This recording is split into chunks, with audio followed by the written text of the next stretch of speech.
Sisimula ang kwento kay Arlan, isang dalagang may tato na bibili 140 sa kanyang leeg. Siya ay itinapon sa isang tigang at mapanglo na lugar na tinatawag na Bad Batch, isang disyertong nasa labas ng hangganan ng Texas. Ang hindi mapagpatawad na lupain na ito ay nagsisilbing tambakan para sa mga itinakwil ng lipunan, mga kriminal at outcasts na pinipilit mabuhay ng mag-isa. Sa hangganan, may malaking karatula na nagbabala, ang Bad Batch ay wala sa jurisdiksyon ng Estados Unidos. Nangangahulugan ito na wala ng umiiral na batas o proteksyon para sa mga mamamayan sa lugar na ito. Habang pumapasok si Arlan sa bagong mundo, natagpuan niya ang isang sirang polyeto na may nakasulat, "Find a dream, find a comfort," na nagbibigay ng kaunting pag-asa. Matapos ang maraming oras ng paglalakad sa ilalim ng tirik na araw, nagpahinga si Arlan sa loob ng isang abandonadong kotse. Sa pamamagitan ng rearview mirror, napansin niyang may paparating na golf cart na mabilis ang takbo. Alarmado, tumakbo siya, ngunit hindi siya nakatakas. Ang dalawang babaeng nagmamaneho ng golf cart ay agad siyang nahuli, pinatulog, at kinaladkad palayo. Pagmulat ni Arlan, siya ay nakakadena at hindi makagalaw. Napansin ng isang babae na gumagalaw siya kaya't ininiksyonan siya ng pampatulog. Habang nawawalan muli ng malay si Arlan, walang awang inamputahan ng babae ang kanyang kanang braso at binti. Ang mga parte ng kanyang katawan ay niluto at inihain bilang pagkain para sa kanilang grupong cannibal. Ang grupong ito ay nabubuhay sa disyerto sa pamamagitan ng panghahalay sa mga bagong dating tulad ni Arlan. Sa kabila ng kanyang malubhang kalagayan, tumangging sumuko si Arlan. Gamit ang kanyang talino, niloko niya ang babae upang palayain siya mula sa mga tanikala. Agad niyang pinatay ang babae gamit ang crowbar.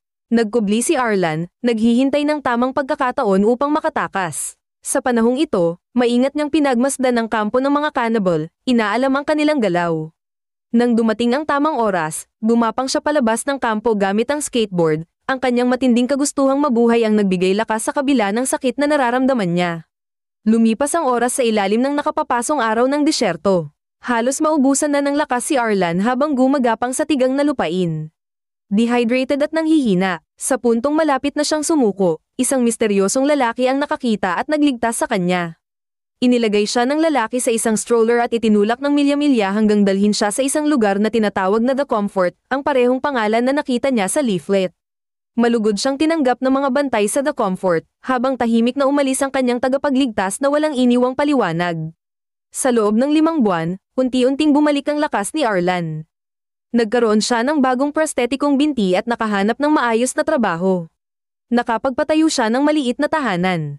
Ang The Comfort ay isang komunidad na tila hiwalay sa mundo, kung saan ang mga residente, mga itinakwil mula sa Bad Batch, ay namumuhay sa pamamagitan ng kalakalan gamit ang kakaibang sistema ng pera. Bagamat malupit ang paligid, ang The Comfort ay nagbibigay ng kaunting katatagan sa mga tao. Samantala, lumipat ang eksena sa isang malaki at nakakatakot na lalaking kilala bilang Miami Man. Ang leader ng grupo ng cannibal na dumakip kay Arlan. Bagamat mabagsik at kinatatakutan ng marami, si Miami Man ay may mas malambot na panig, lalo na sa kanyang batang anak na babae. Sa kanyang bakanting oras, gumuguhit siya ng mga detalyadong larawan na nagpapakita ng kanyang nakakagulat na talento sa sining. Isang maaraw na hapon, si Arlan, na ngayon ay may hawak ng baril na binili mula sa kanyang sahod, ay nagtungo sa disyerto malapit sa The Comfort upang magsanay ng pagbaril. Kasabay nito, ang anak na babae ni Miami Man ay naghahanda ring umalis kasama ang isang babaeng bilanggo sakay ng isang golf cart. Di inaasahan, napansin ni Arlan ang paparating na golf cart malapit sa tambakan ng basura. Ang itsura ng cart ay nagpapaalala sa kanya ng grupo ng mga cannibal na sumire sa kanya. Dahil sa takot at galit, binaril niya ang babaeng bilanggo at dinala ang anak ni Miami Man pabalik sa The Comfort. Sa The Comfort, mabait na tinrato ni Arlan ang bata. Binilhan pa niya ito ng kuneho nang makita niyang interesado ito sa hayop. Samantala, ang misteryosong lalaking minsang nagligtas kay Arlan ay tahimik na inoobserbahan siya mula sa malayo. Gamit ang binocular upang sundan ang kanyang kilos. Balik sa kampo ng mga cannibal, lalong nag-alala si Miami Man nang hindi makabalik ang kanyang anak. Naghinala siyang may nangyari kaya't sumakay siya ng motorsiklo patungo sa tambakan ng basura. Doon, natagpuan niyang patay ang kanyang mga tauhan, iniwang walang tao ang golf cart, at walang bakas ng kanyang anak. Habang naghahanap ng sagot, nakasalubong niya ang isang pipi na naghahanap ng mga bagay sa tambakan. Ipinakita ni Miami Man ang isang sketch ng kanyang anak. Umaasang makakahanap ng impormasyon. Gamit ang senadorias, inalok ng pipi ang isang palitan, ipapakita niya ang kinaroroonan ng bata kung iguguhit siya ni Miami Man. Walang pag-aatubili, mabilis na gumawa ng detalyadong portrait si Miami Man ng pipi. Bilang kapalit, itinuro ng pipi ang direksyon at sumenyas, hanapin ang The Comfort. Samantala, nagkaroon ng matibay na koneksyon si Arlan sa anak ni Miami Man at ipinasya niyang ipasyal ito sa paligid ng The Comfort. Nang gabing iyon, masaya ang buong pamayanan dahil sa isang pagdiriwang na inorganisa ng kanilang pinuno, ang tinatawag nilang The Dream. Si The Dream ay hinahangaan ng marami dahil sa paglikha ng The Comfort, isang komunidad na walang batas ngunit maayos, kung saan umiiral ang kalayaan at natatanging sistema ng kalakalan.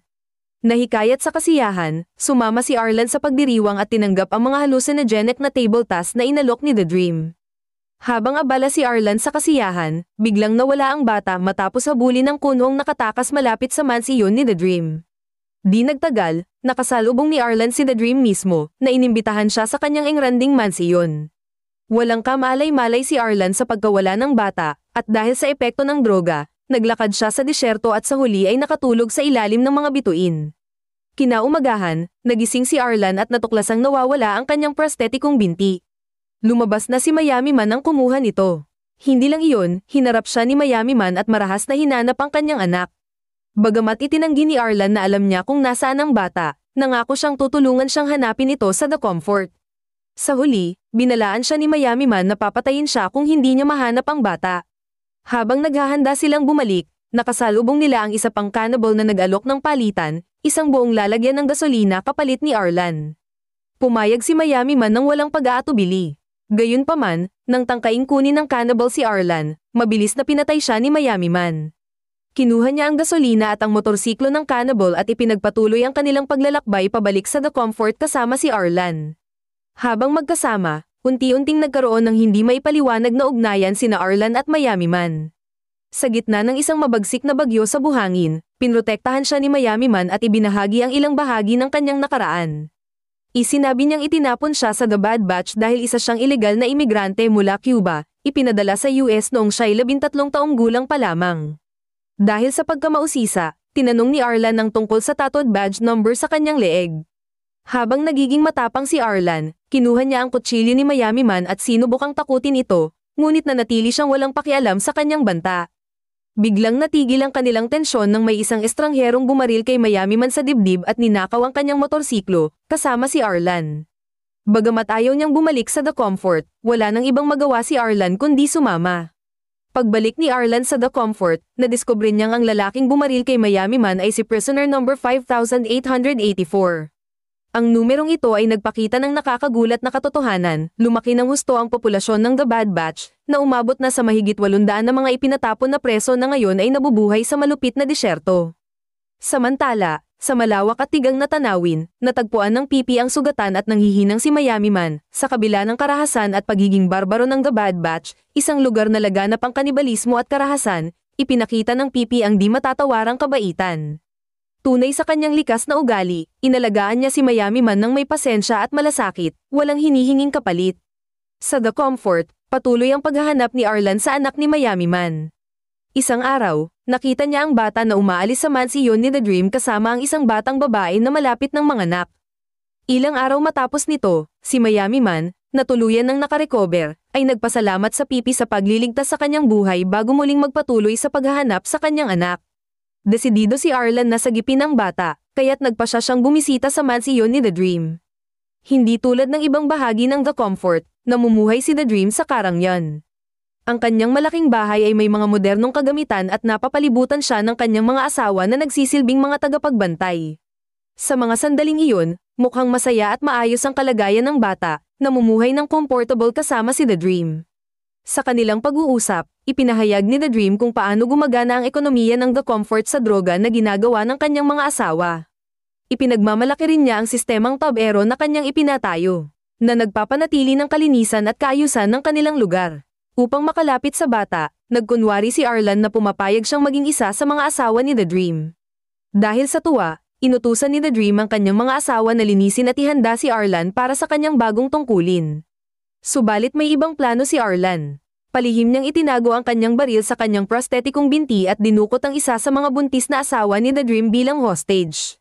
Sa kanyang gulat, hindi nanlaban si The Dream. Sa halip, Kalmado niyang hinayaan si Arlan na umalis, at binigyan pa siya ng golf cart upang mas mapadali ang paglalakbay sa ilalim ng mainit na araw kasama ang bata.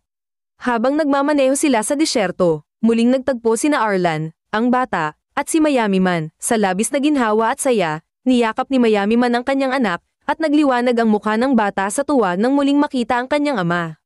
Sa kanilang muling pagkikita, ipinahayag ni Arlan ang kanyang kagustuhang manatili sa disyerto kaysa sa pekeng kaginhawaan ng The Comfort. Bagamat nag-aalinlangan si Miami Man sa kakayahan ni Arlan na mabuhay sa malupit na disyerto, hindi niya siya tinanggihan. Ang kanyang kilos ay tila nagpapakita na maaaring manatili si Arlan sa kanya kung gugustuhin niya. Nagtapos ang pelikula sa isang tahimik na tagpo sa tabi ng isang bonfire. Ang batang babae, na nasanay sa spaghetti dinner sa mansiyon ni The Dream, ay nagreklamo na nami-miss niya ang kanyang paboritong pagkain. Dahil sa kawalan ng pagkain, kinuha ni Miami Man ang alagang kuneho ng bata at niluto ito para maging hapunan nila. Habang kumakain, bakas sa maluhaluhang mga mata ng bata ang lungkot dahil sa pagkawala ng kanyang alaga. Marahang hinaplos ni Miami Man ang likod ng bata upang siya ipakalmayan. Sa sandaling iyon, nagpalitan ng tingin sina Arlan at Miami Man, isang maliit na ngiti na nagpakita ng koneksyon sa gitna ng walang katapusang disyerto.